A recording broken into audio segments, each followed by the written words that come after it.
మనం ఇంకా అబ్జర్వ్ చేస్తే డీటెయిల్డ్గా మనం ఏది మాట్లాడతాము, ఏది ఆలోచిస్తాము, ఆ ఆలోచనని పక్కన పెట్టి ప్రశాంతమైన మూడ్లో మంచినీళ్ళు తాగాలి.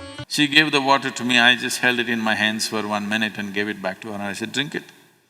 She drank it and burst into tears and started crying loudly.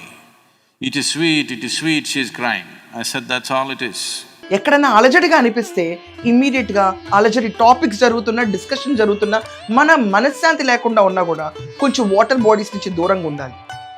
Water bodies నుంచి దూరంగా ఉండటమే కాకుండా తర్వాత మనం మంచినీళ్ళు తాగాలనుకున్నా, ఫుడ్ తినాలనుకున్నా ఒక ప్రశాంతమైన స్టేజ్కి మన బాడీని, మైండ్ని తీసుకొచ్చాకే ఆహారాన్ని స్వీకరించాలి.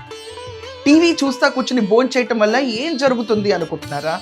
మనం భోంచేసే ప్రతి పదార్థం మన కణాల్లోకి వెళ్ళి ఇంపాక్ట్ ఇస్తుంది. కేవలం మన మెటబాలిక్ ఎనర్జీ కోసమే కాకుండా ఈరోజు ఋగ్వేదాలో దీని గురించి క్రిస్టల్ క్లియర్ ఇంటర్ప్రిటేషన్స్ రాస్తున్నాయి. ఏంటంటే జస్ట్ ఎనర్జీ మాత్రమే కాదు, మన భావాలని, దానికి సరిపడా జబ్బుల్ని కూడా క్రియేట్ చేస్తుంది మన ఫుడ్ అండ్ వాటర్.